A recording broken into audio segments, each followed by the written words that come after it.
Right. So, hello, welcome everybody. Today is a very special day for us. In fact, this whole month is really special for the Connect Hut since it's a foundation month. We founded Connect Hut last year, 2021, January 25th, and it has been a wonderful journey. I'm also really filled with gratitude and delight to have all of you here and have this community built together. We've trained about 150 people. We have around 150 people in the community at the moment, and it's just lovely to share this journey with you. Um, I want to introduce Sachin, our guest for this evening, whose brainchild the Connect Hut has been.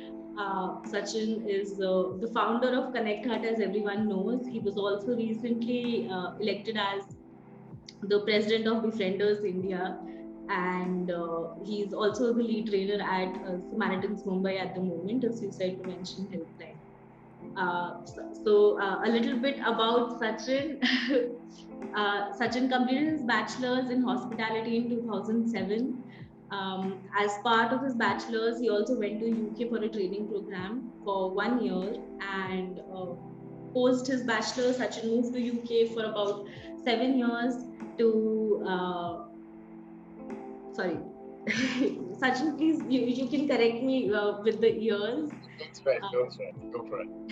Yeah, so Sachin went to the UK to complete his to pursue masters in hospitality administration. Along with that, he also started his association with Samaritans UK. While in UK, Sachin volunteered with two branches of Samaritans for about 4 years. In 2013, Sachin got back to India, Mumbai, and continued his professional journey with hospitality. At the same time, he also joined Samaritans Mumbai, the first branch outside of UK. Um, and in 2014, Sachin became the lead trainer with Samaritans Mumbai.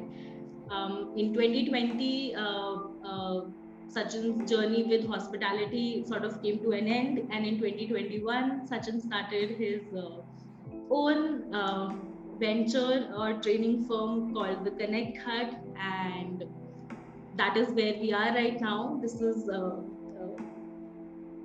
coming back to the present, 2022. This year has been really interesting, and just really delighted to have Sachin here with us, share his journey, not only talk about where Connect Hut is right now and his journey with Connect Hut, but also his own personal professional life before this even started. So welcome, Sachin. Really excited to have this conversation with you. I'm suddenly realizing what I'm kind of gotten myself into.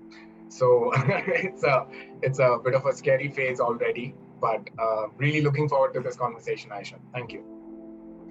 Yeah, okay. So let's begin with, I guess, hospitality. That has been a huge part of your life. You started your bachelor's in 2005 with hospitality, and I remember you've mentioned saying that you had to take science, and but even in the traditional choice, you still didn't stick to engineering and doctor and medicines. Hospitality is the line that you chose for yourself. So, how has the journey been for you? Okay, so to kind of give some idea as to why I ended up choosing hospitality. So ideally, growing up, coming from a middle class family, right? So the expectations are if you're getting good marks, you're expected to become an engineer and a doctor or a doctor. And that was pretty much the same case with me as well. However, I have to inform that I didn't have any pressure from my family towards that.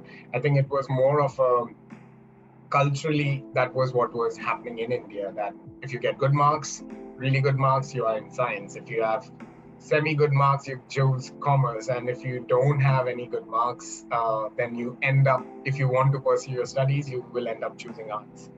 And even though back then I was always interested in understanding what, how people work and what makes them tick.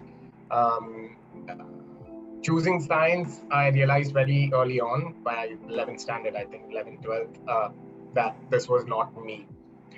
Engineering, working with machines, or being a doctor, working with people, but on a mechanical level with them, was something that just did not strike right with me. And I ended up choosing hospitality because at that point of time, the only thing that came to my mind was I needed to be around people. So when we say, right, that, oh, I'm a people person, even though I was borderline introvert, my liking was in understanding what makes people tick. So I chose hospitality because what it ensured me was that I won't be stuck in a cubicle for 9 to 5, and that I will meet a lot of people. I'll meet people, different people, new people on a daily basis, and that's what was exciting for me. So that's how I ended up choosing hospitality.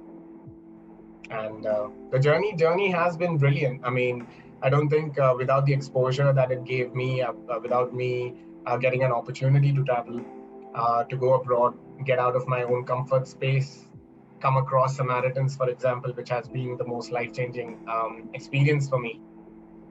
I don't think any of I would have been here as of now. So yes, hospitality was a catalyst in getting me here. So you completed your, were pursuing your bachelor's from 2005 to 2007, exactly. Anyway, so during your bachelor's, you also went to the UK, and so how was that entire experience for you at the time? And also that, you made the choice to then pursue the same career, and even for your master's, you chose to go to the UK. So how did that come about? Um, I mean, the first time I'd gone to the UK, this was in 2005. This was as a management trainee, as a program that was part of. Mm, uh, it was a special program that was introduced back then. And to be honest, I was literally the first person in my family, like in my entire family chain hierarchy, to ever have stepped on a plane. To be honest, so it kind of feels like an ancient news, and to see how common air travel is right now, right? So even thinking about this feels a bit weird. To think that I was literally the first person to travel abroad from my entire family side, and to ever step in a plane. But then obviously that became a routine, right? To kind of tell you how it influenced me. Um, so training, for example, training or teaching was something that was very core for me. It started off right from my schools, right? I was the type of person who, outside of examination halls and everything, when before the exam starts, I was not the person who would be reading or going through my books. It just did not, like, I hated reading before or studying before the exams, anything. What I would be the person who was explaining to people something that they didn't quite understand, and this was happening outside of the examination hall. So this is what kind of continued in my journey when I did my bachelor's in Mumbai, and got the opportunity to travel abroad as well. What it showed me was the major, massive cultural gap that existed between the West and us, for that matter, right? Um, so the experience was brilliant, but the first time around when I'd gone there, you tend to live in a bubble, right? So back in 2005, I had gone to Manchester, and there were about 4 other Indian boys with me, and we were all cooped up in this house, and we were working as management trainees for these two hotels that were next to each other. But our life for that 1 year was pure work. We would not socialize. We would not go out. We were. It's called this. We still were counting in Indian rupees, while we were there, even though we were earning that money, we were still counting in Indian rupees. So we would not spend money. We would just be inside and do Indian stuff, right? And one of my friends who was a huge Shah Rukh Khan fan, so we know that, okay, we had to go with him to watch a movie or something like that. So very basic uh, social activities and stuff.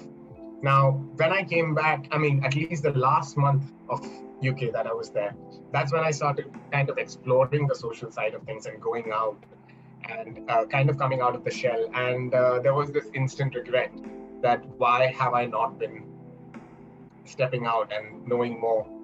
And it also kind of it gives you an idea about who you are when you are completely out of your comfort zone, completely out of your bubble.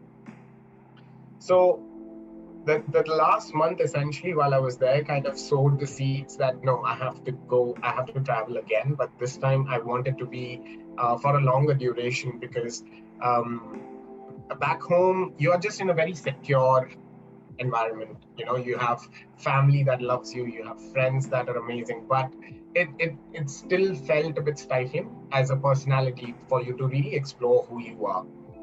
And and obviously, coming from the middle class, you don't get to just go on vacations and explore these things, right? Traveling as such wasn't a thing back then.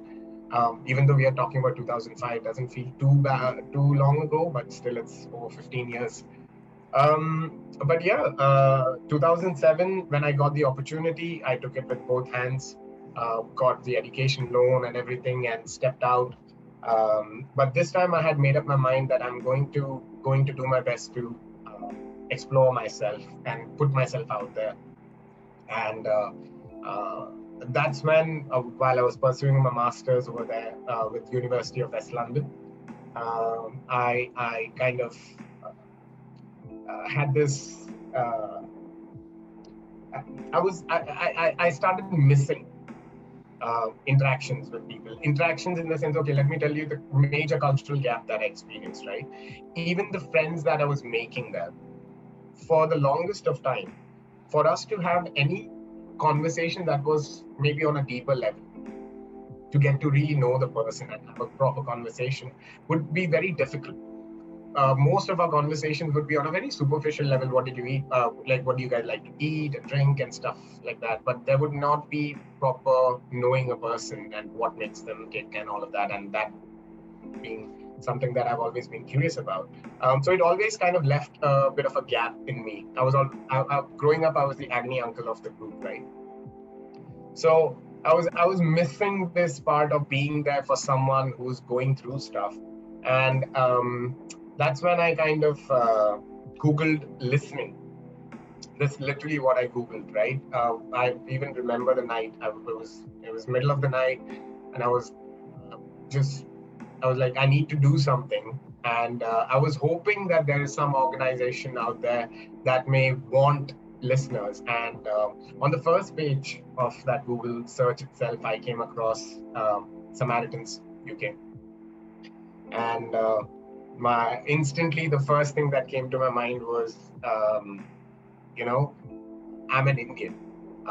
This is UK. Uh, and I'm trying to volunteer for an organization here. There is this it's not that make people necessarily make you feel that way, but you have your own insecurities, right? You're not sure of your accent. Am I going to stand out? Am I even going to be welcomed here? Even if I end up volunteering, how will that end up looking like? But all of that were just insecurities. What I observed was when I applied for the volunteering, I was treated very warmly. I was luckily I got through the selection process that they had. Went through their rigorous training as well. In fact, I had to go through it twice because I joined two centers separately, right, in two different times. So went through that, and getting to experience um, the culture there, and getting to know more deeply about people without really necessarily making that many friends. I mean, like made a lot of friends, and eventually I did start having really good connections with people there as well. But this initial um, uh, bit of push that came in, that was through Samaritans, where I was able to connect and know more about listening and non-judgmental listening, active listening, as we call it. Um, and it has been a beautiful, beautiful journey for me, being part of this. So, when we were talking earlier, Sachin, you also said that on your first day when you first became part of the training at Samaritans UK for the first time, it felt like that you this was the right place for you. It felt reassuring. So, how was that? How was the experience of getting trained in listening? And there's so much breaking of biases that comes through the training. So how was that whole experience for you? So to me, it was like coming home, to be honest, because it's so most of the time I hope I'm not trying to toot my own horn here, but the training, the philosophy, the values that were being discussed, that was to be the core part of being a volunteer with Samaritans, for example.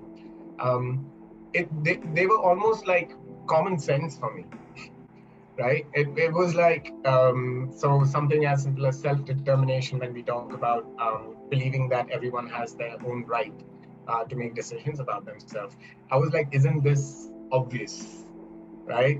Being a non-judgmental person, like when you're listening to someone, you should be non-judgmental. uh, these values, these things really struck a chord with me, because it felt like these are very core, and I completely relate to it. So even when the training was going on, for me it was like, yep, that makes total sense. But are we allowed to be that? That used to be the problem. Because for me, most of my experiences over there, especially as well, was we everyone tended to have a very superficial life, right? There's an image that you need to carry, and you need to stick to that image, and you need to make sure that you are carrying yourself in a particular way, and all of those things become more important than um, you actually being there for someone else, if that makes any sense. Like, for example, one of the culture shocks that I had over there was just the isolation, that the overall spread of isolation that I experienced over there. For example, the family unit, right? Simple things, like right from starting at home. A simple family unit over there is just a man and a woman, for example, and or even a man and a man, or a woman and a woman. But that would be it. You don't have more people in there, and your kids leave you soon enough, and the the calls, the type of calls you would receive, there was so much pain in it, and almost all of that, majority of that would be coming out of loneliness, isolation. And back then, I remember thinking to myself that, wait, this will never happen in India. I mean, we are like, it's so difficult to get away from your family, away from your friends, to have any sense of personal space, right? So over there, for example, personal space is, it's almost holy. That you need to have a certain amount of personal space, and you don't invade into anyone else's personal space, which I had a tough time um, uh, to kind of grasp get my head around. So it was that, as an experience, that I felt that this could never happen in India. And but coming to an organization that spoke to me that, no, these are the values that we need to have.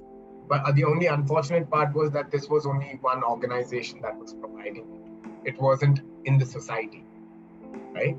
And the need was so important. Like, just to quickly look at the history of Samaritans, for that matter, when it started off, it was just one man who was a priest, who started it off from his church office, right?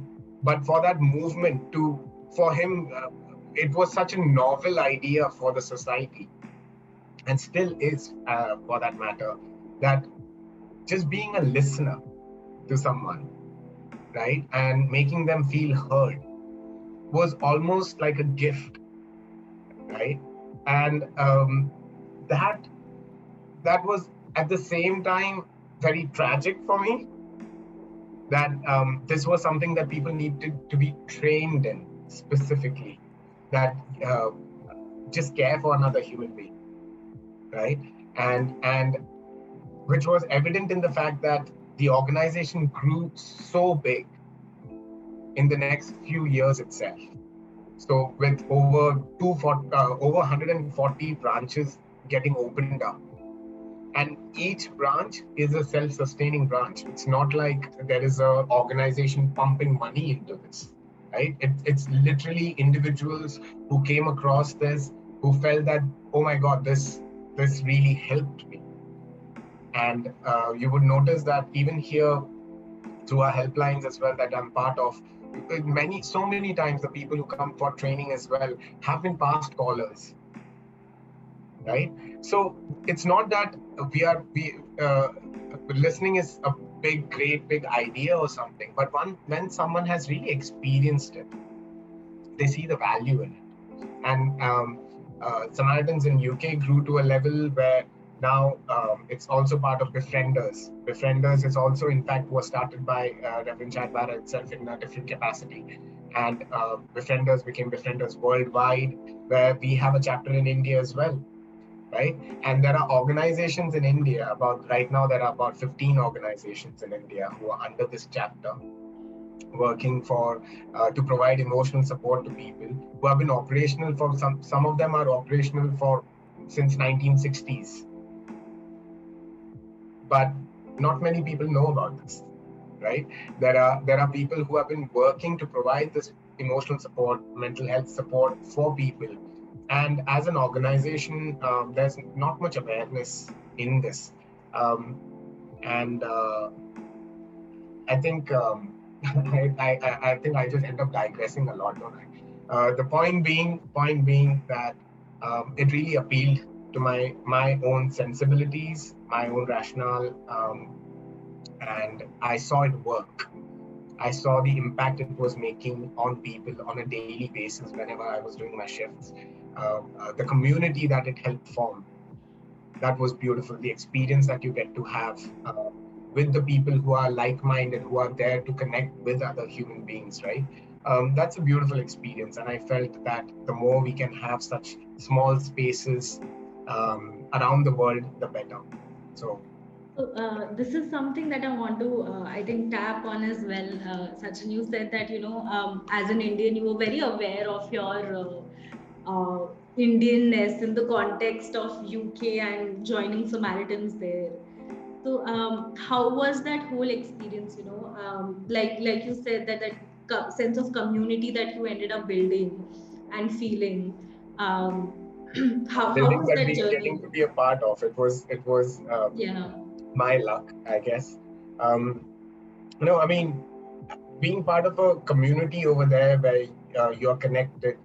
Like I said, the regular part of my life in the UK was, again, it can be on a very superficial level. You work, you can have interactions with people, you but not many of them get deep. That because that sense of personal space always kind of comes up. And I think as Indians, we are very fortunate in that sense that I mean, we don't consider it anymore. But just the close knit community vibe that we have in India with each other is on a very different level, that we are not able to really see the difference unless we are going out, and out of this bubble, out of this setup. Like for example, while I was there, every year anyone who was, especially from the Indian subcontinent, if anyone used to come to study, a lot of them would drop out in the first month. In the first 2 months, people would be like, nope, this is not for me, because just the it can feel like a vacuum, right? Where there is no intrusion at all. Nobody's gonna come and ask you how you are, right? And you have to actually start fending for yourself. So I took it as a challenge for myself. Okay, this lack of support that is there is what is going to help me probably understand myself a bit more. And lo and behold, what I understood was that no, I need connections. And I think that is what I've understood in the long term as well, that as human beings, there is absolutely no replacement for connection. No matter what we can say. And when I say a connection, I don't mean it on a superficial level. Connection is something much, much more deeper, and that you can share with another human being. And without that, um, it can get really hard really fast, right? Yeah. So that's, I think, what I felt. Yeah, yeah. So you in the vacuum that was created, and all of those things going on around you, you were able to find some sort of community for yourself and a bonding in that space. uh, wow, wonderful. So okay, so you started with Samaritans UK. You joined Samaritans in 2007 itself. um, when you arrived in UK, I think a couple of months later, you started your association with Samaritans, and you continued volunteering with them for about 2 years, and then you took a break, and then I think 2010 onwards again you started volunteering with another branch of Samaritans. So how was it to go through that training again? And then you came to Mumbai, and then again for the third time you went through the training. So do you, like, was there some sense of like the unlearning that happens during the training? How was that? Like, what were you unlearn? What do you think you were unlearning in the second time around or the third time around? How was that? So I think, as a person, right? Though I mentioned that I was really always very curious about other people, but I'm more of a thought-based person. So for me, it was more as to what are they thinking. Even though we were exploration of feelings was very important and everything. As a person, I'm one of those who's really disconnected with their own feelings. My whole approach in life had always been inside out. So I always look out. My focus is always on the other person, right?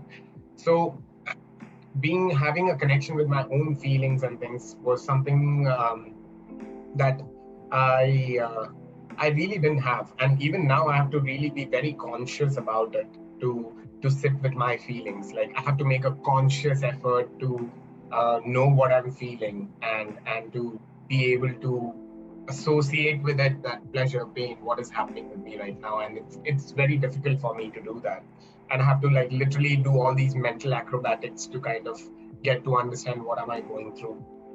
And more often than not, pretty it takes way too long, or I have waited way too long for that to happen as well. So interestingly, right, and this specific trait of me taught me a lot more, not just through the training. Many a times what happens is even in the training you have your unlearnings, you have your aha moments as well, but uh, to get it applicable in your life, there's this gap that happens. So now in my trainings right now, I talk about being empathetic cognitively, but not emotionally. And this is what I realized in the first time around when I was after my training, and once I'd become a volunteer with Samaritans as well. The first time I left Samaritans because I burnt out. Um, I went through a burnout because I went through a personal crisis. I had a major relationship issue, and the aftermath of it was me going through about uh, quite almost half a year, almost a year's worth of just isolation. And I didn't get it diagnosed, but which felt very much like a strong depressive phase, where it was um, just any way to numb myself was what was going on, because I was suddenly experiencing such an emotional turmoil. and I had absolutely no way to figure out what was happening. And the best thing that I always, best thing, uh, the only thing I knew what to do in such situations was close out the world, um, lock the room, and just hunker down and wait for the storm to pass. And so what this ended up doing was, even when I was doing my shifts or anything like that, I used to just sleep numb. Um, and this is what I'm referring to when when I'm training people now as well. That this is something you need to watch out for, because if you are not paying attention to your own feelings and you are not developed that language with your own self as well, it can really come back and bite your ass. um, because you may be a person who's extremely rational and very good with dealing with problems or situations that you're facing on a daily basis, but the moment you have an emotional crisis, um, you will just not be prepared, right? And especially during that time as well, pushing through and trying to do my exam shift and everything kind of took its toll. And without any idea of how to kind of know this, what was happening, I eventually had a burnout. And guess what I did to kind of understand this process as well? What I did was, for my master's thesis, even though I was doing in hospitality, I was doing hotel management, hospitality, right? My thesis was on burnout. But because I wanted to understand what the hell was I going through in a way. So for me to understand what burnout is, I had to be a bit sneaky about it and trying to incorporate a bit of psychology in my understanding. I used my thesis was on burnout among hospitality managers, because I had to make it relevant to the hospitality field as well, and that way get to research on the subject. Um, but at the same time, help myself as well. Even then, I hadn't come to the conclusion that I need to be a receiver of help, right? And taking that step to reach out to a friend and say, "Hey, I need help," was something that really didn't come across. And funny enough, I learned it the hard way when one of my housemates, who was we were all like really close knit family over there. Even though one of them was an Italian couple, one was a South Korean guy, one was a Polish guy, and one was a Spanish guy, and me, an Indian. Six of us were living in one house. Um, but the bonding that we ended up developing was so amazing. And it was this Italian guy, my friend Stefano, who just one day just banged on my door and he's like, "You know what? I'm done with you. I'm not getting to see you." And it's like every time you have some excuse or the other, but I think it's time you, like, what's happening? And I found a Samaritan's volunteer in my house. So what we were preaching to the world, that you need to be there, you need to be a listener to someone else, and this person did that for me, right?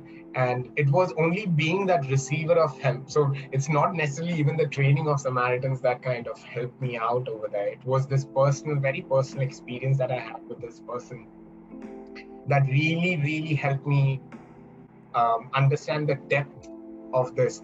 Because many of us just carry that chip on our shoulder, right? I am there for everyone else, but I don't need anyone for me.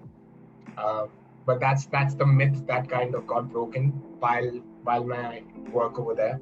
And it was with his help, and then with me reaching out more and more with other friends and stuff like that, that I was able to get back to a bit more of a normal state myself. In fact, started flourishing as well, started developing much better relationships with the people around me. And then that's when I joined Samaritans again, but this time in a different branch, because I moved my location and everything. And you know what? Coming for the training the second time around, this time it was making a bit more sense, right? Because now you are also seeing some of these things happening as part of your own experience as well. So now it's not just common sense for you, now it is an experienced reality for you. So that was a major change that I observed. So the training was definitely really helpful. But my life, on the other hand, also kind of showed me a lot of lessons at the same time that helped me get the training a bit more better. So a couple of things that I thought about. One was that, like you mentioned, that it takes you time to get in touch with how you're feeling, and you're more into thought processes. So it made me think about empathy, and connecting to your. It requires you to connect to some sort of vulnerability and some sort of feelings that you have in yourself. So that is one of the thoughts that I had, and the other was, again, in this space that you were in during that emotional turmoil for you, what happened was isolation. And what you were observing on the helpline as well, was so much isolation. But I mean, like, just to see that, I guess, just for us to just close everything until I like this pass, and until then I'm just going to stay alone in a corner or I'll tell you, isolate myself. Yeah. I'll tell you what I was doing at that point of time, right? Um, so the experience that I'd gone through had put so much guilt. Guilt was a major factor, and the guilt of it was so strong that the pain that it caused and me wanting to numb it, I just dove right into work. I was doing close to 16 hours of work a day. Um, and what that means is I would leave home like early in the morning, and right, leave from home at 6:37 in the morning, and I would come back home around 10 in the night, 11, 10 in the night by one of the last trains or buses or whatever that was happening at that time. And I had almost, it was a fixed routine. I would come back from my work. I know exactly where the bus stops, and just outside the bus stop, there's a fried chicken place, and right next to it, there's an off license. When we say an off license, this is a place that sells alcohol and cigarettes, along with all your groceries as well.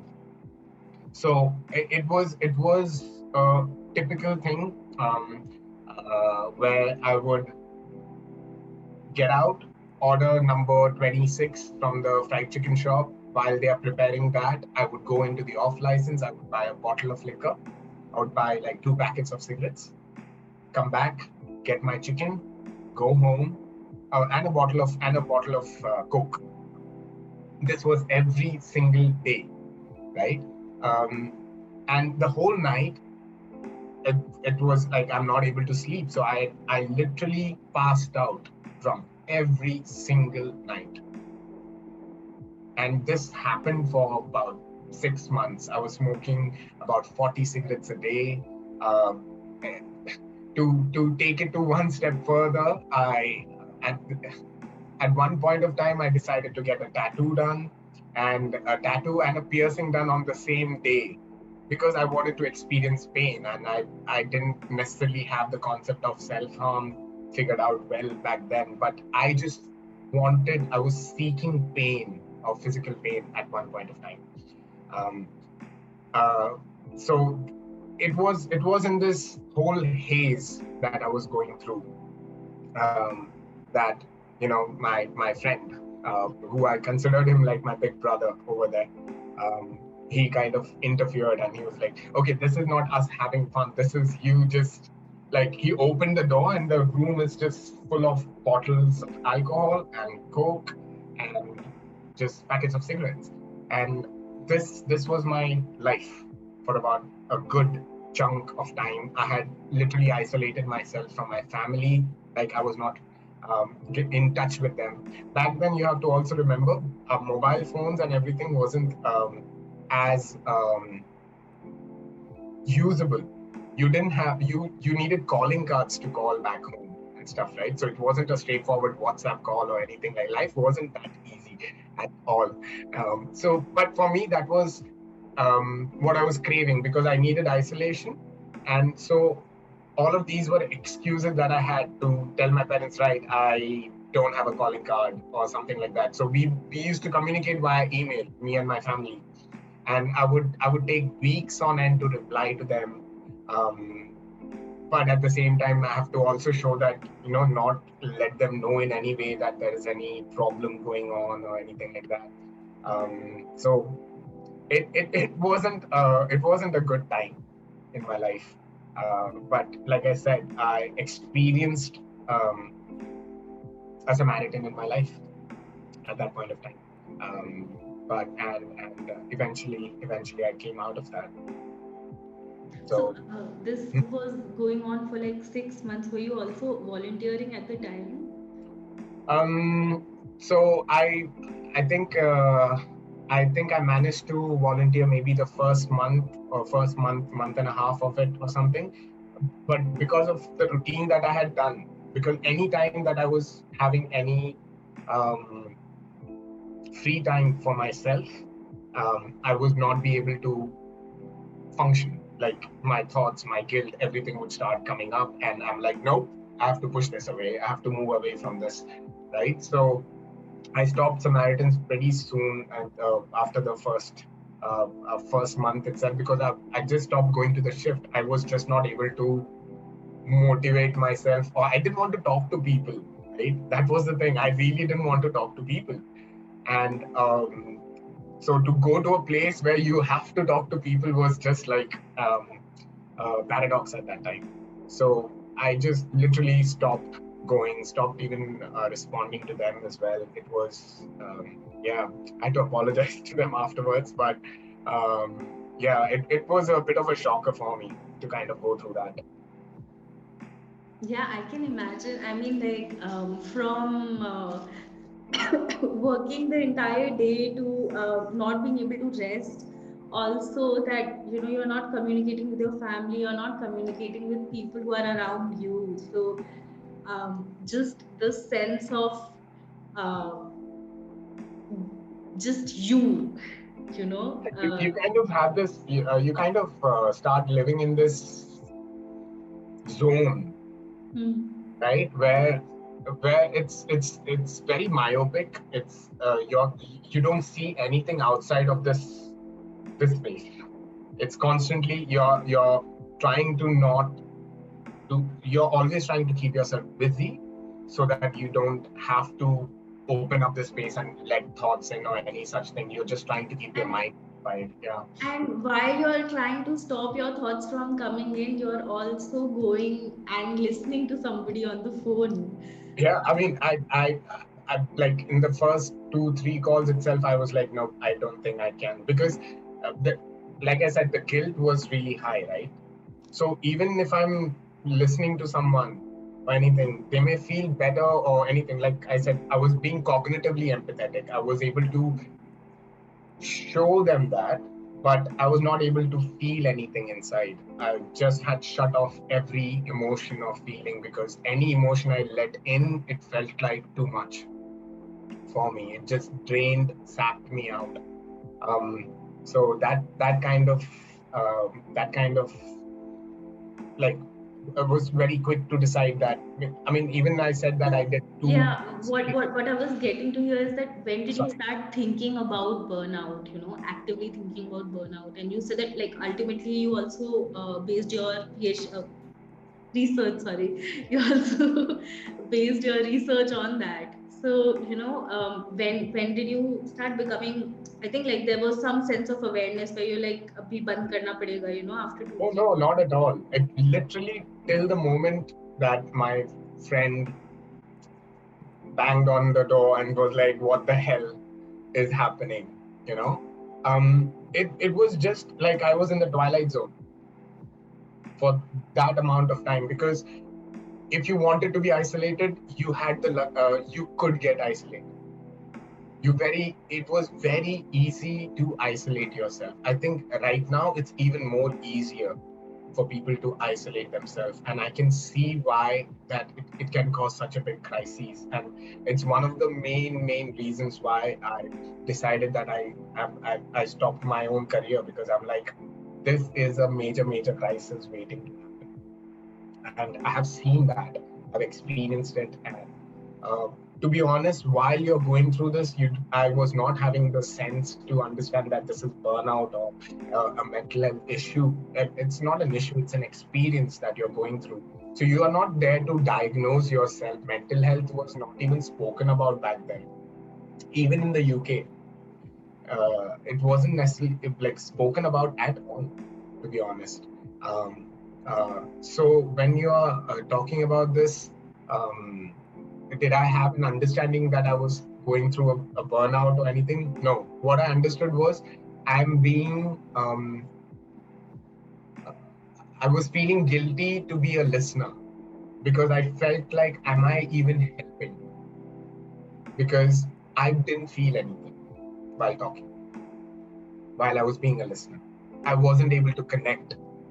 I was able to give them the signs and the hums and the ha's and the whole of active listening. I could do the, give them, it was acting, right? And the more you acted, the more you felt hollow inside.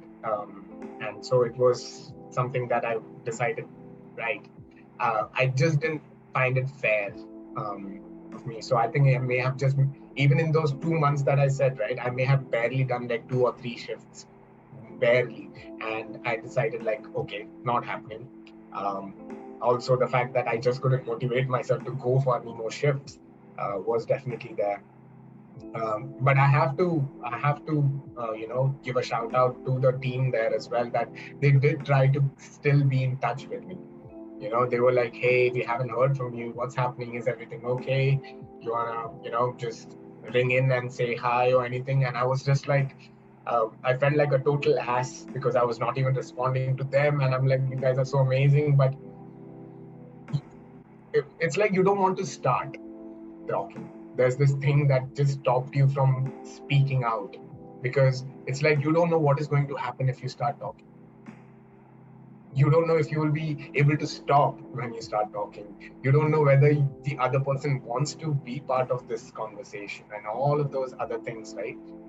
So yeah, isolation came much more easier at that point of time.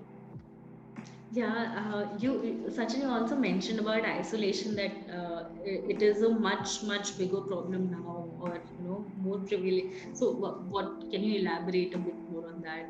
I mean, I don't think it needs too much of an explanation as well. I think since 2019, since the COVID thing has started with the lockdowns and everything, um, it's very easy to see how people have been isolated.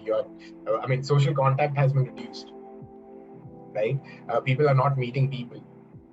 But at the same time, I'm not seeing people trying to make an attempt to meet or even stay in touch.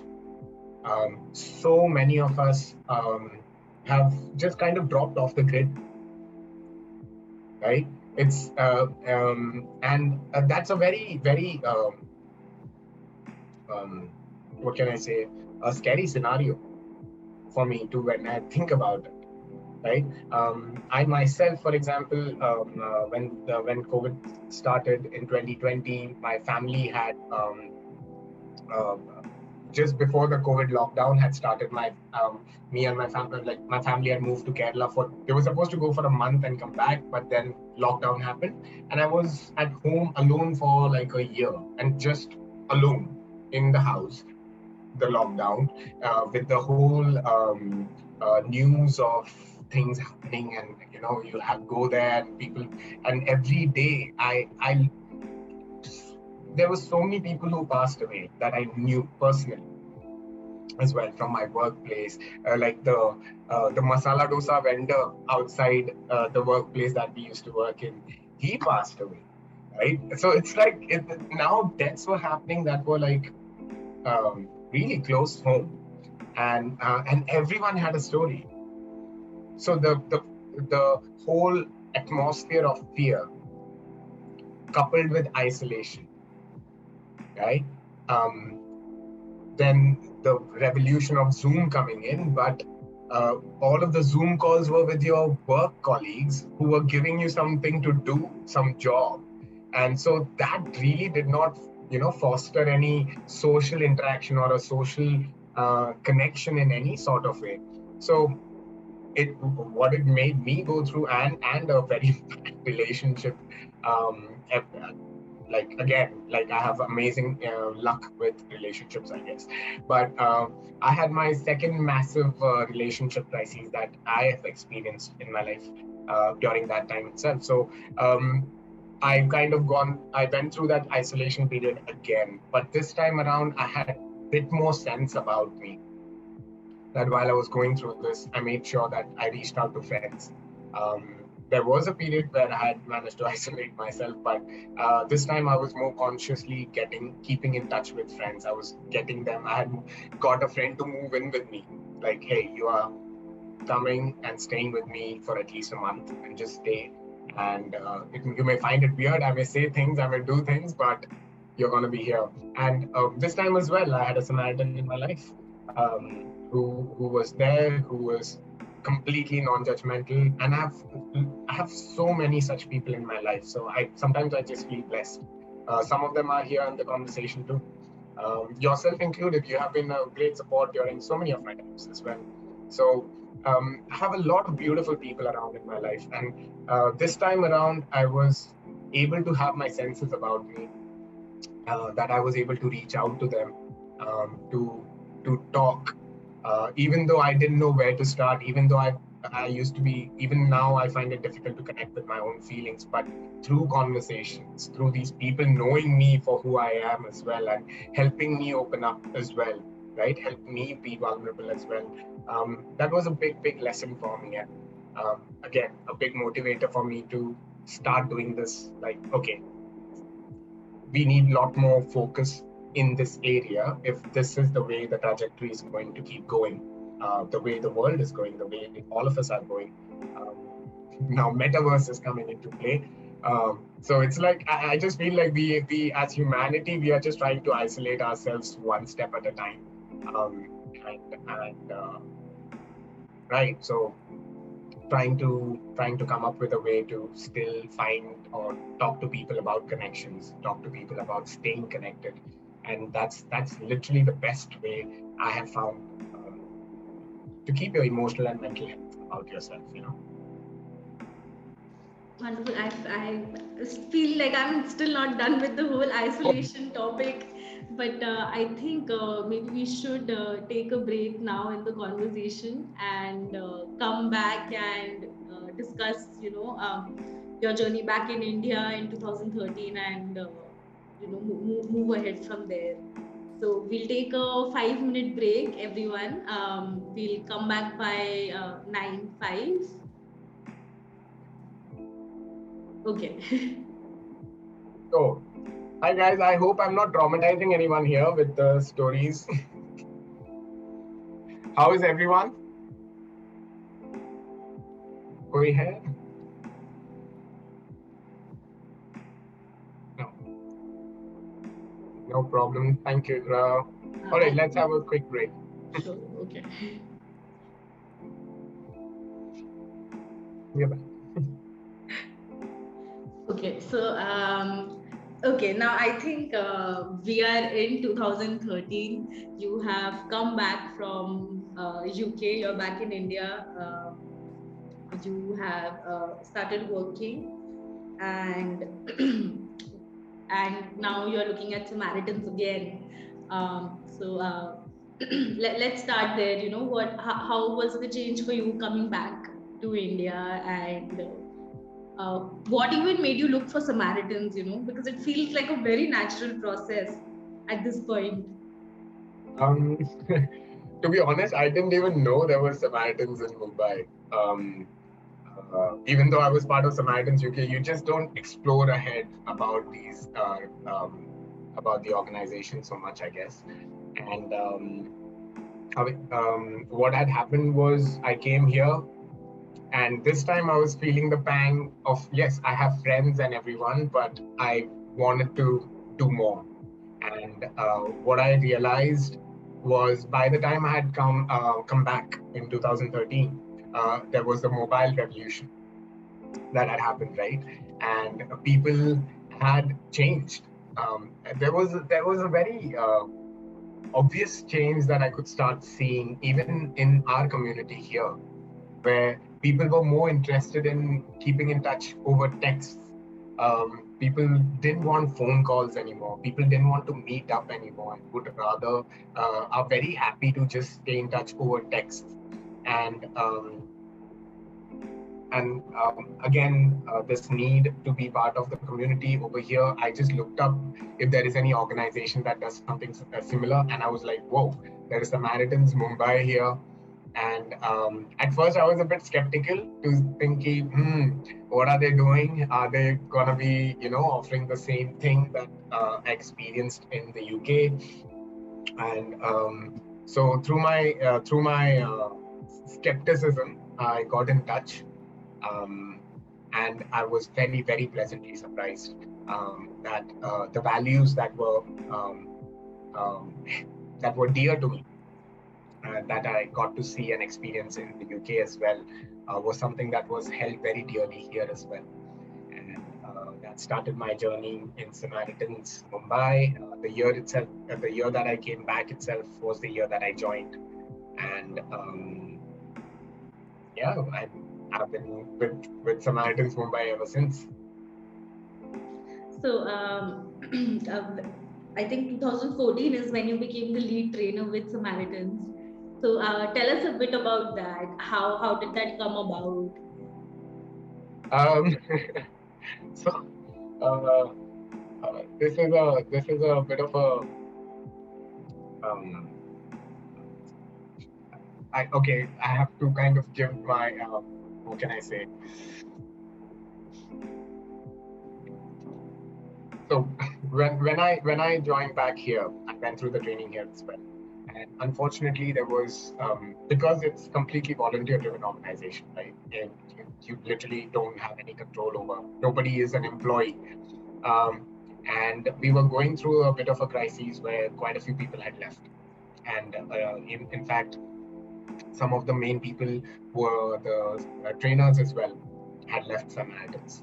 And there was Manohar Rangnekar, the assistant director, the stalwart, the life of Samaritans Mumbai. Um, and what we were seeing was that the volunteer numbers were really low.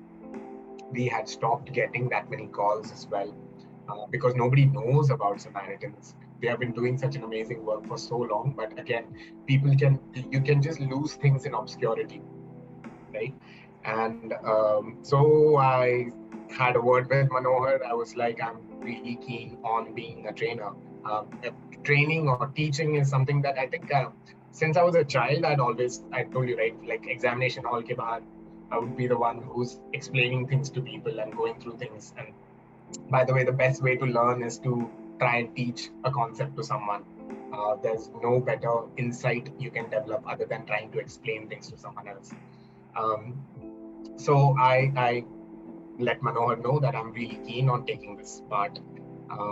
And with his guidance and supervision, started training like the volunteers at Samaritans, which started off very slowly. That he was doing the training, I would pitch in between to. And one day when Manohar is like, I think you're good to go. I think you can just take the whole training by yourself, and that's the level of confidence that he placed in me as well. And I remember at one point we used to have maybe one or two trainings a whole year. But since 2015, at least, we have been trying to have almost 5 trainings a year. So, in a way, I kind of found a sense of purpose um, to be when I came back and I joined Samaritans Mumbai. It made me feel that much more included and part of the society, the community, and yeah, uh, to be honest, like lead trainer, I think it's just a misnomer that I've just given myself because there wasn't any other trainer. So I could have very well just called myself the trainer, but somehow I came up with the term lead trainer, and that stuck. And there was no looking back ever since. And what really helped me was my own experiences, my experience with communicating with people, having a bit more of an awareness about my own self, and the experiences that people were sharing as well, right? Um, the only thing I think I worked more on was uh, to try and have trainings in a way that people are not taking it as a theoretical lecture. I really didn't want that. So that's one thing that I've always made sure of, that in trainings, um, it is a more holistic experience for people, that they are able to take it as an experience and learn from it and are able to do something with that, rather than just hear some really good words on empathy and active listening and then have absolutely no way of reproducing that in their own life, right? So yeah, that I became the lead trainer, and I've been the lead trainer for I think 7 years. So, so now, 2014, you are the lead trainer with Samaritans, but you're doing two trainings a year, but you're also working. Oh yeah, it's I don't recommend this to anyone because you do not have a social life then. Because I was doing my lucky enough, most of the jobs that I was part of, I would always only apply for jobs that would give me like 2 days off, because those 2 days I needed to be training at Samaritans, right? So it used to be like when the training used to happen at Samaritans. That means that entire month I will not have a single day off, right? So you would have Monday to Friday, your 12-hour shifts of wherever you're working, and then on Saturday, Sunday, you have your full day training. That, like, I know a lot of you may be also aware of the number of hours that we are part of in that as well. Um, but yeah, that at the end of the day, for me, it was more of that even though it was taking so long, the days were long and everything. I think what kept me going was the fact that I felt I owed it to people. That uh, this may be difficult, but to go through this experience of just sitting and interacting with people for 9 hours sometimes, we used to go the training, but them getting something out of it, right? And that kind of really motivated me. But obviously, at the end of the month, I'm Just, like, just to give context, the trainings at that time were for 8 hours, 9 o'clock to 5 o'clock, 6 o'clock sometimes, and by 2015 there are 5 trainings in a year, so there are 5 months where you are continuously working with no days off. yeah, yeah, and the training doesn't just end there. Then you have the practice and things like that, and selection and all of those things also kind of happening. So even the selection criteria, um, the standards, we were very serious about the standard that we needed to maintain at Samaritans. That we are not looking to just do it for the sake of it. We wanted it to be a place in the community that is doing what we are promising. That no matter what, if anyone is reaching out, what is seen on the door, they get inside as well. And I'm really proud of the fact that we were part of this. That I'm part of this because um, you can go through quotas, and you can go through the feedbacks that people can even put up online and everything. I've never come across any bad feedback about Samaritans, but I've seen so many feedbacks that are quite atrocious about a lot of the um, I'm not trying to diss other helplines here, but I do not, at the same time, I do not want to also shy away from the fact that, Samaritans and the people that have been associated with it have been working, volunteering, not even working, right? They are volunteering, they are giving their own time through many difficult calls as well, and still maintaining that standard of support in that community. So that is something that I'm really proud of the team at Samaritans as well. Yeah. So it makes it all worth it. Let me put it that way. you mentioned Sachin that earlier, like when you became the trainer at that time, there were very few volunteers at the helpline. The trainings weren't happening as consistently. So, just to and again, this is a completely volunteer-based organization as well. Nobody is getting paid or working here. Everybody is volunteering their time. So, I mean, like the journey that Samaritans has had, and also at the same time, the challenges that are there for any such helpline that is there in the country. Um, can you talk a little bit about that? I mean, the challenge starts right with the stigma, right? We are talking about the topic is suicide.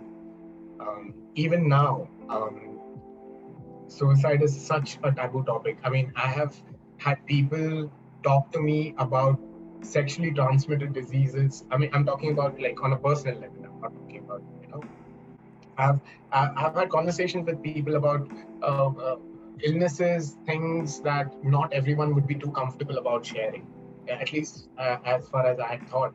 Um, but rarely ever people talk about suicidal ideation as a thought or something that they are going through, right?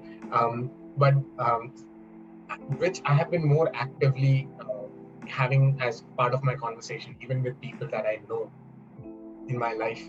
Um, and what I've realized is when I started having these conversations and started being open about these conversations, so many people have finally started talking about it. The stigma around suicide is so high that even for someone to volunteer, more often than not, it would have been someone who has experienced such a difficult time themselves, or they have gone through a major episode where they have been really down in the dumps. The people who have experienced what emotional pain or mental pain can be like. They are the ones who used to be more open to applying or being part of such a service. And until someone has gone through it and is after that come on the other side and wants to help someone else and then actively searched and looked up for a place that offers this service, you don't come to know about Samaritans, right? So that entry barrier into this itself is so big, right? That has definitely been the biggest challenge. Over, I think that's where one COVID has been helpful in a very weird way.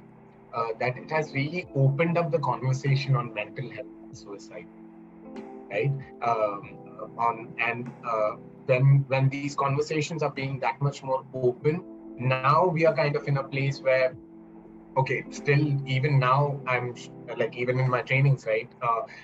You get to ask people, hey, how many of the people know that you are volunteering or trying to work for a suicide helpline? They're like, no, I'm not telling much people because they get stressed or because they will have these unnecessary advices and things that will be coming up. And um, so it's mainly the stigma around the S word that we have to struggle with.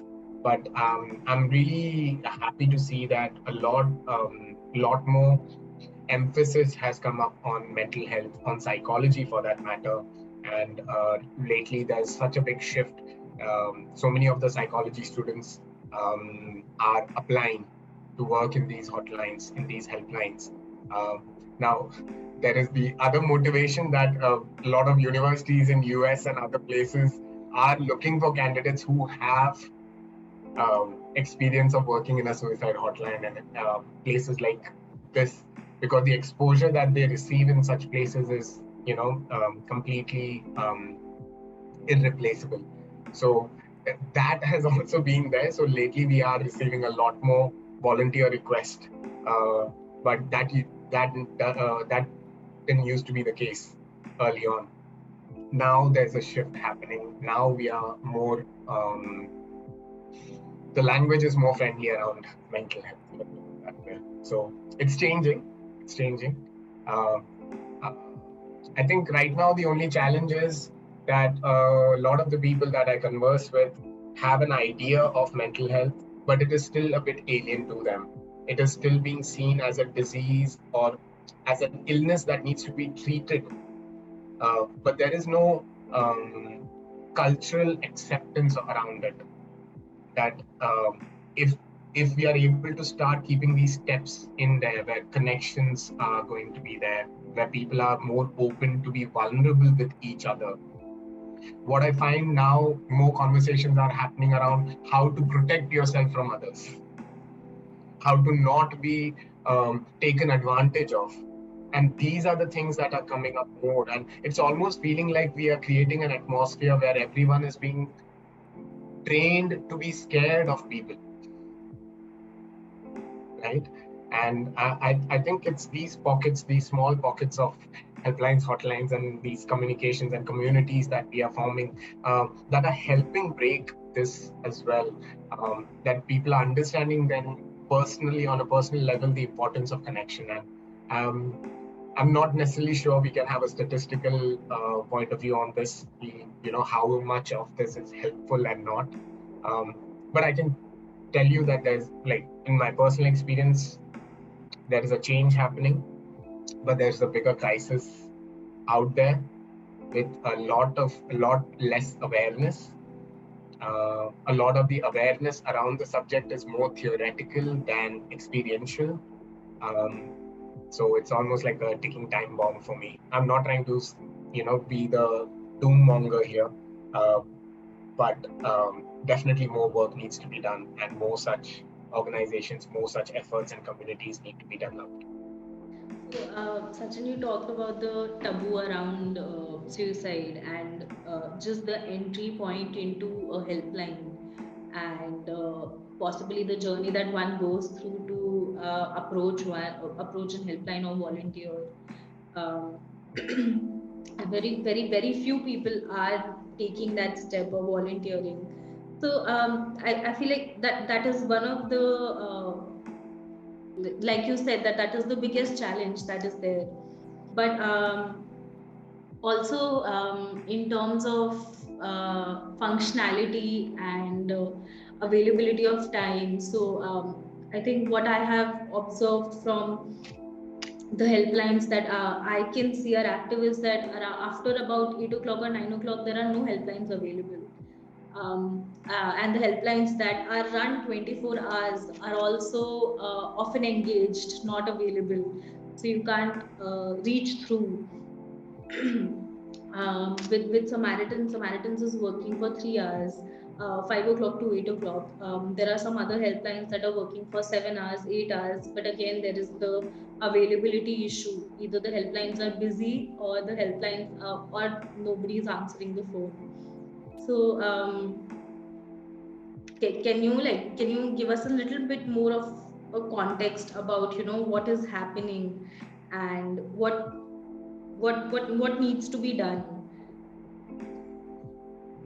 Okay, so like I said, like there is more awareness developing, right? But the thing with hotlines or helplines like these, one of the major issues is still that there's a high turnover, right?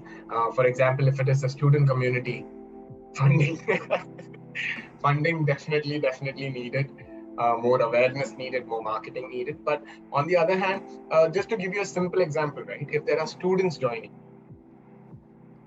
right, they may be joining on their second year of psychology or a third year of psychology with them, but they are coming in with the idea that, okay, I'll be here for 1 year, I will use this experience to help boost my career. So they will leave in a year's time, right? So we have to constantly keep the churning of people, right? So at any given point of time, you need a certain number. I mean, any amount of volunteers we keep feeding in, even if we have 50 people, uh, when they are taking calls, the calls are busy because that is the crisis. That's the level of emotional or mental stress that people are facing externally, right?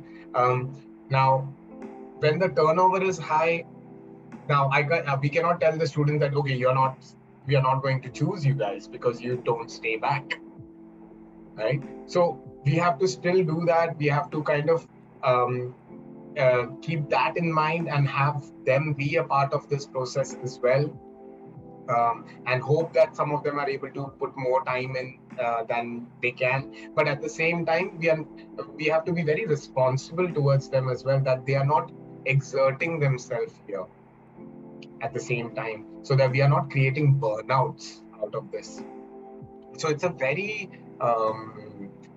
it's a tough balancing act that we need to kind of maintain, right? And at the same time manage the quality. So can we do more trainings than 5 or 6 a year? No, we can't, right? Because we for example, the training team that we have, if we have volunteers taking calls, even if someone has to work in the social media sector or anything, even they are going to be volunteers. If someone is going to be a trainer or a training assistant or anything like that, even they are volunteers.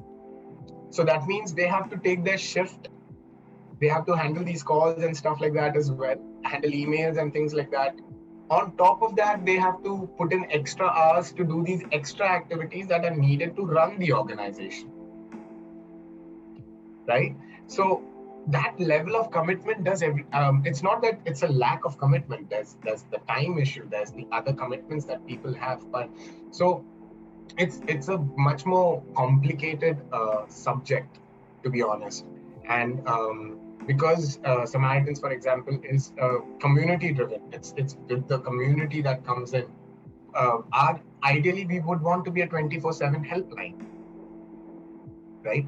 But if you're looking for a 24/7 helpline, you need people who are going to volunteer their time between 11 p.m. and 6 a.m. as well. And that they will need to give that time even on the weekends, right?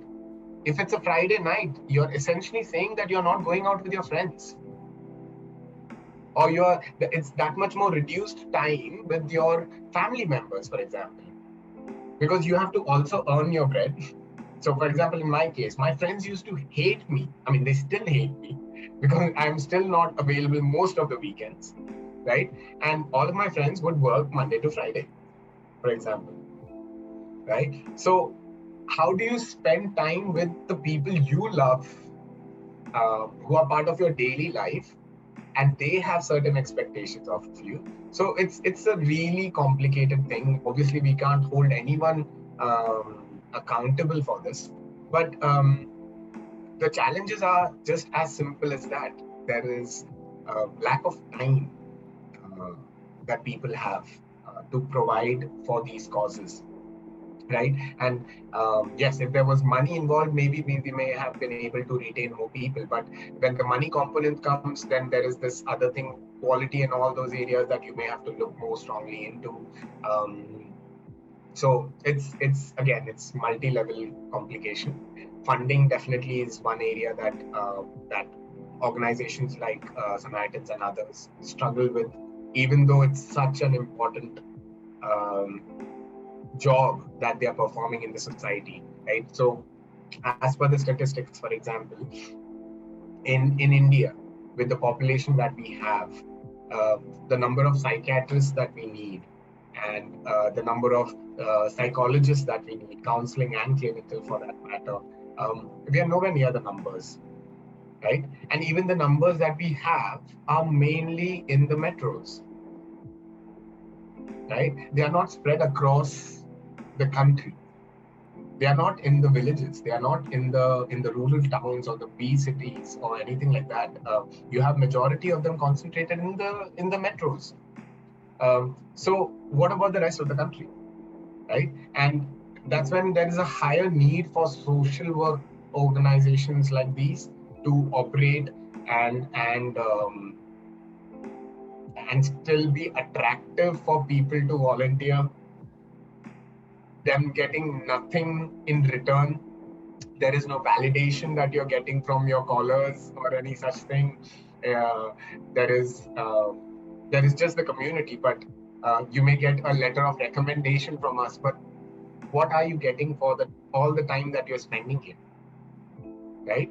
So it's our effort is to try and make it as much meaningful as a role for someone to have. We hope that that's what we have been able to deliver, or we are trying our best to deliver that to the people who are giving their time. But at the end of the day, it's a very difficult ask. Everyone expects, like, yeah, suicide hotline hai, so don't you guys think you should be working overnight, because isn't night the time when people feel the most isolated? Yeah, there is truth in it. Who's going to answer the call, right? And it's not just one person. You need an entire community being actively involved in this. You need a lot more people, so that we are able to run a helpline in this, for so long as well. Yeah, So a lot of challenges and difficulties in just the functioning, I think, of the helpline.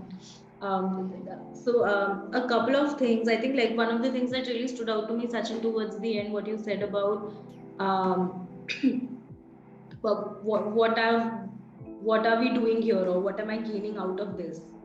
So I guess I want to ask you that now. You've the amount of time that you've volunteered, and with the consistency that you've been associated with um, crisis hotlines, and now also Connect Hut is also working in a similar area. So why? um, I honestly don't know if there is a. I mean, I don't know what that why need. What why can be justifiable. Like I said, the experience that I've had with the organization, um, the sense of community, the sense of hope, the sense of belonging that I experienced with them, um, the opportunities that I got, not just to explore, being a listener and work on the curiosity part of what makes people tick, but giving me the opportunity to develop the educator, the trainer in me, right? Um, it felt like a calling, right? And when, to be honest, for the longest time in my mind, um, I always wanted to do this full time, because it's something that I'm really deeply passionate about. But the problem that used to come in is I have a thing with routine. Like, as soon as it becomes work, I'm no longer a big fan of it. So this used to be my biggest fear, um, to do this full time, for example. And obviously, there is not much money in this, so that's definitely not helpful if you are looking to have a decent life. Um, but to be honest, I think with the when COVID hit, I think it kind of helped me prioritize my the things that I wanted from my life. It's as simple as that. And at the end of the day, what I ended up with as an answer was, am I looking at making a lot of money, which I don't necessarily am. I'm not too bothered with. I'm a very minimalist kind of a person. And you just probably find like simple t-shirts like this on me most often than not. And uh, the on the other side, the impact that we can create. Um, I know that it will not. What I realized was that you need someone to do it, and someone to be motivated enough to do it day after day after day. When you say it, Um, Work in this area. I mean, to be for a lack of better word, a spark. That right? Can someone take the role of waking up every day and saying, hey, this area needs to be looked at, right? Someone needs to be here. Someone needs to do this. Someone needs to do this. And do I find it important on a daily basis?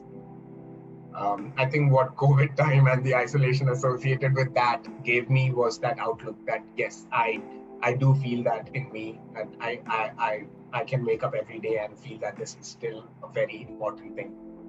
And when I'm in a training and things like that, the moment I get to see the insights that are developing in people, the moment they are able to have an aha moment, right? That okay, this made sense, right? This is maybe theoretically or written down, it kind of makes sense, but I had a better, deeper understanding of what it means. Um, I had a personal connection with what just happened here in the training, and so these moments are things that we cannot replicate, right? And what I realized was eventually, even through my imposter syndrome that I feel like I may be carrying around, um, uh, is that I do have the skill set to help people see that side, right? So if it's that, right? If not now, then when? If not me, then who? If I'm getting that answer that I don't need anyone else to do this with me, then even then I'm fine doing it alone. That was the biggest question I had to kind of answer to myself. That without any validation, without much money, without any sort of this thing, do I still care? Right? The answer was an overwhelming yes. So yeah. Wow, lovely. So let's get into 2020. You have quit your job, and you are also thinking about um, training. And I mean, what are you thinking about at that time? How was 2021 is when the Connect Heart was founded. So what were you thinking during that time, 2020? I think at that point of time, I was trying to train myself to live within minimal means. So it was like I was flirting around with the idea that no, one more sales call. I do not see myself wanting to invest my time in superficial conversations. That's one thing I realized, that I did not have patience for a superficial conversation where we are ticking the box for the sake of it. And that's what I felt like my other side of my career was. Being part of, I was the business development manager. I was running, looking after a particular region in India, and money was good. Everything is hunky dory. Future is set in that way, and all of that. Um, but it was driving me insane that I cannot have these conversations anymore. And so that was already kind of going out of the picture. Then the idea was, if I wanted to do this by myself, then what do I need to do about it? So what I did was, because of COVID, the one good thing that happened was a lot of work from home happening, right? So well, I used that time to spend more time in research and that traveling and all of that was happening. Instead of that, I was spending more time in researching, listening, and empathy and acceptance and all these values that we are talking about, using my own experience, and getting deeper into the subject as much as I could to develop my own sense of training that can really help people get the concepts right. So I didn't want to start an organization without any soul in it. It needed to have a soul in it, and it needed to have some good content in it, right? So that's kind of when I felt comfortable that okay, I have something with me that I can impart, um, that is not um, that is a sum positive in all regards, that anyone who goes through this, I know for a fact, is not um, shortchanged,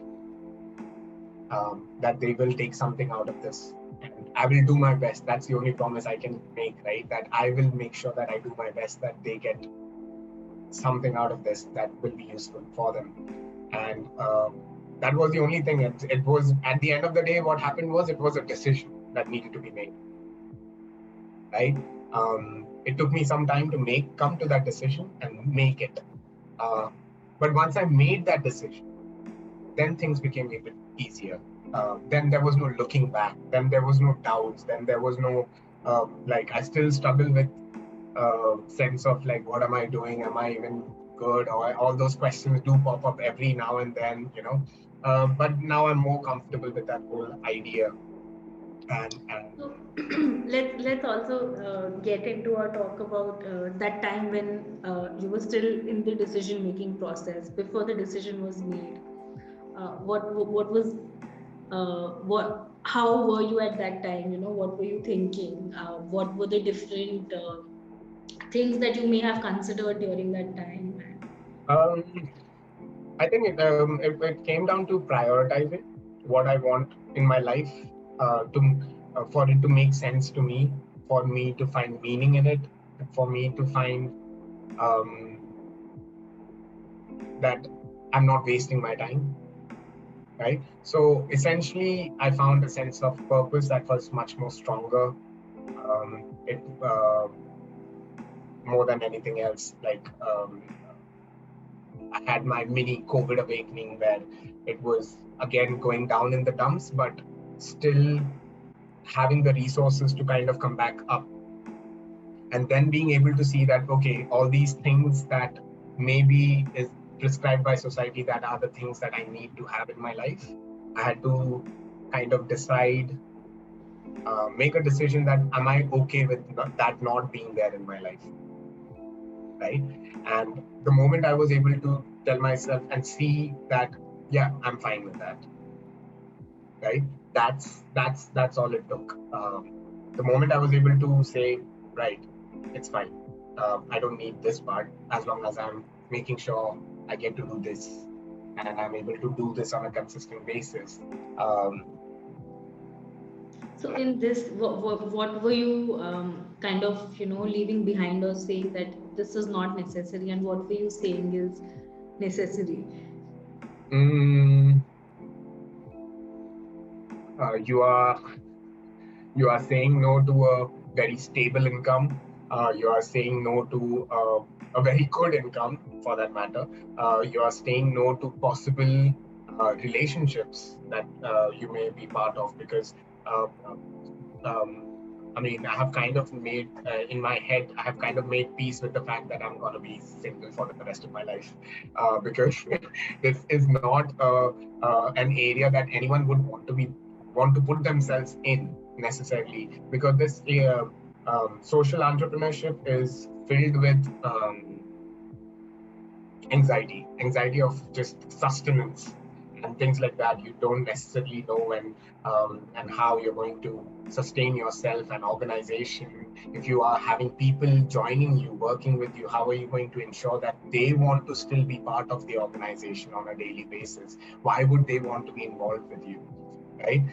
If there's money involved, how are you going to pay for them to? How are you going to make sure that everyone, all the stakeholders involved, are motivated in the same way on a daily basis and things like that, right? It's not a one-person job at the end of the day.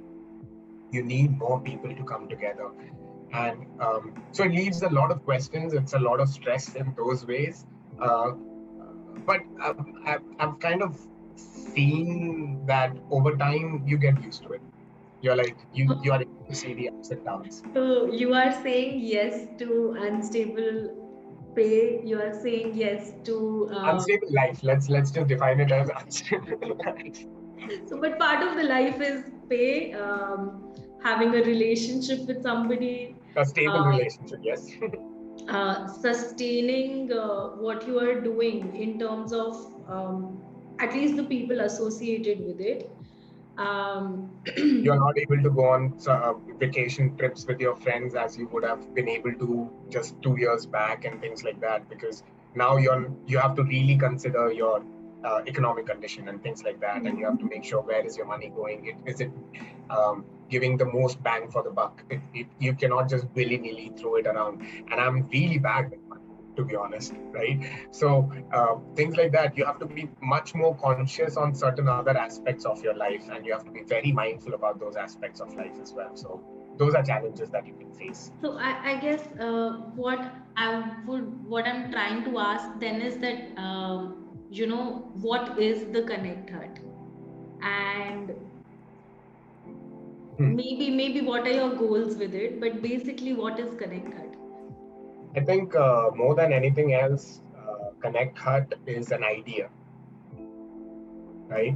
It's an idea that people just by coming together can make a difference. That even though it is small, that we can be agents of change. And I believe it on a very core level that money and all of those things, yes, they are very very important in the modern day life, but I also haven't given up on humanity as such either. That people with the when there are still people who are even now joining in with the Connect Heart. They are joining in without any pay or any such thing. They are still giving their time for the things that we are doing and all of that. Why are they doing it? Right? Because they see why it is needed. Right? So the idea for me, Connect Heart is an idea that people can come together. That people, when they see that there is a need in the society and there is something that they know that they can help in, um, they will come together. And my only aim from day one has been that we have to grow organically, that people, it is a sense of community, that people are coming together, working together, being there for each other while we are working together as well, being there for each other. The values that I've learned in my years of experience in these helplines and all of that, it's essentially the same values that I'm trying to run the organization with as well. And when I say run the organization, I'm not doing anything to run the organization, to be honest. Um, it's just a group of people now who believe in the same value system, who understand and relate with the same value system, and are like, all right, what can we do to do more, to have more change, to have more connections built, to have people feel that they are part of something. So hopefully one day it will snowball into a big avalanche, and in a good way, and that it will have an impact that is on a much much higher scale. But I'm happy with the small steps that we are taking at the moment.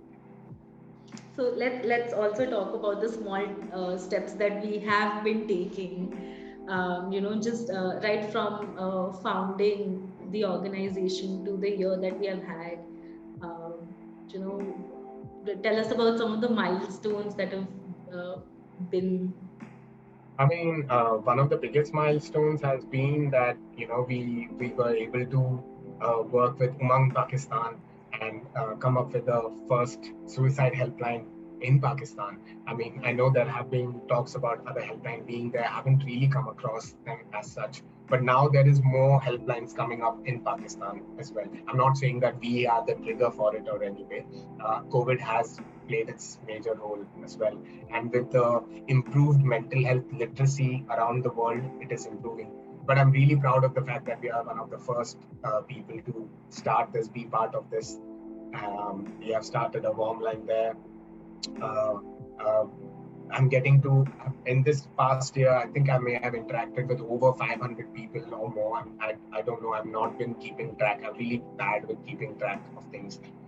With over 500 people, where we have had these conversations, where people are more aware and conscious about mental health issues, emotional health issues, suicide, and the simple art of listening, right? So just seeing that milestone wise, I honestly, I'm just surprised as well that a year has gone by, because it went by very fast. Uh, but I'm hoping such milestones keep happening. Our community grows bigger, and even if we are not part of the community, I hope that some lessons or values that we are taking from here gets resonated out there as well. So small ripples getting made. That's how I like to see it. So overall, in the end, it will all be nice. Okay, wonderful, hopeful note. I guess maybe I have so many things to talk about still, I but think we have to try and wrap it up as yes. well. Getting close to the Okay. 2 hour mark. So I think like I guess coming to my last two questions. Um, Number one would be getting into year two now, and even looking at things long term. What are your hopes for the Connect Hut, and what are your fears?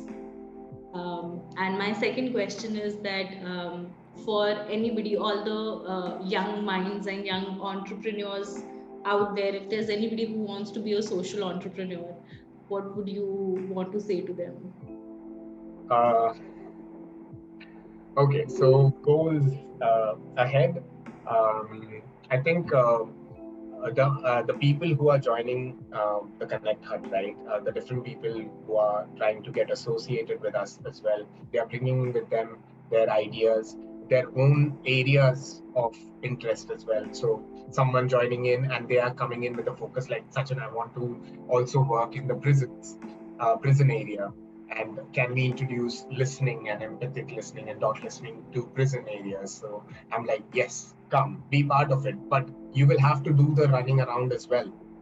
Knowing that we have a concept, we have an idea, you have my complete support, you have the organization's brand or heading under which you can do these things that you want to work in areas that you want to work in. So we have someone who wants to work in the de-addiction area. I personally am looking to also have a bit more focus brought into suicide and survivors of suicide, not just the ones who may have attempted and survived suicide, but also the family or people left behind by those who have died by suicide. So to start support groups and things for them as well.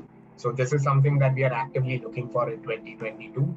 Um, but yeah, anyone who joins the team at the Connect Hut, there is absolutely no set of work or paradigm that I try to give.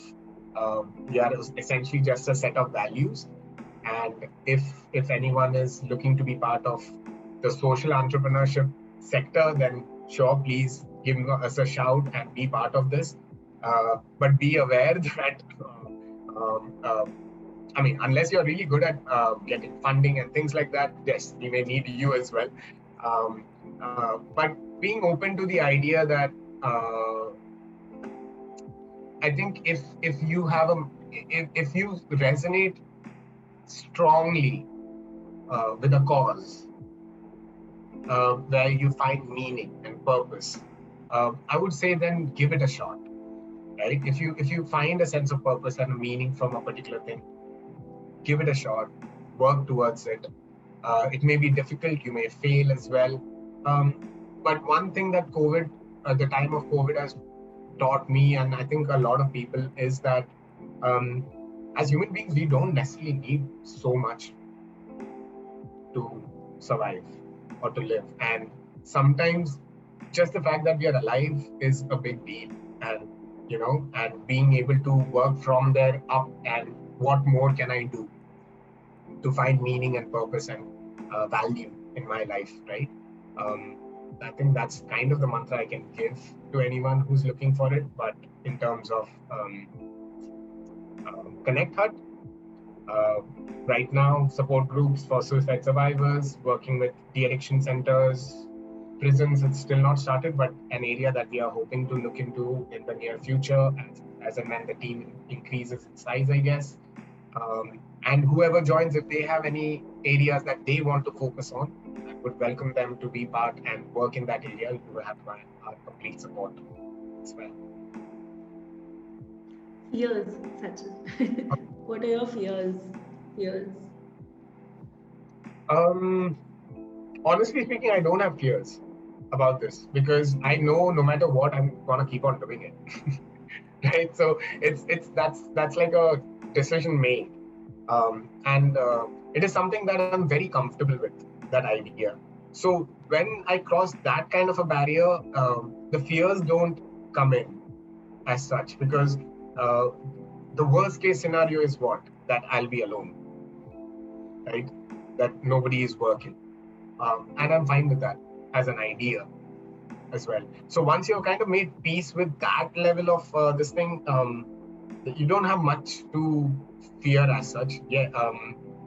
One of the things that we would be hopefully able to do is over in the next year and all, I may have more, I may have better money sense, I guess, and also people in the team may be able to, we may be able to make some sort of livelihood for the people who are joining Connect Hut as well, so that we are able to help them sustain themselves. Maybe not make too much money, but at least able to sustain themselves as well with what we are doing and having.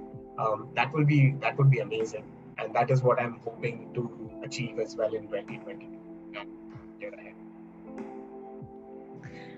Wonderful, lovely. Thank you so much, Sachin, for giving us your time. And I would now open the floor to any of any of the attendees. If you guys have any questions, please feel free to ask. So Ikra says thank you. Palak says thank you. Feeling inspired. Thank you guys for being part of this and giving us your valuable company to have this conversation as well. I can assure you it is one of the most awkward things that I've ever done in my life, that is talking about myself. But thank you for making me feel comfortable to do this and making me have a safe space as well. Thank you, Dinesh. Cool. Okay, so I guess Let's stop recording. yes, we can stop recording.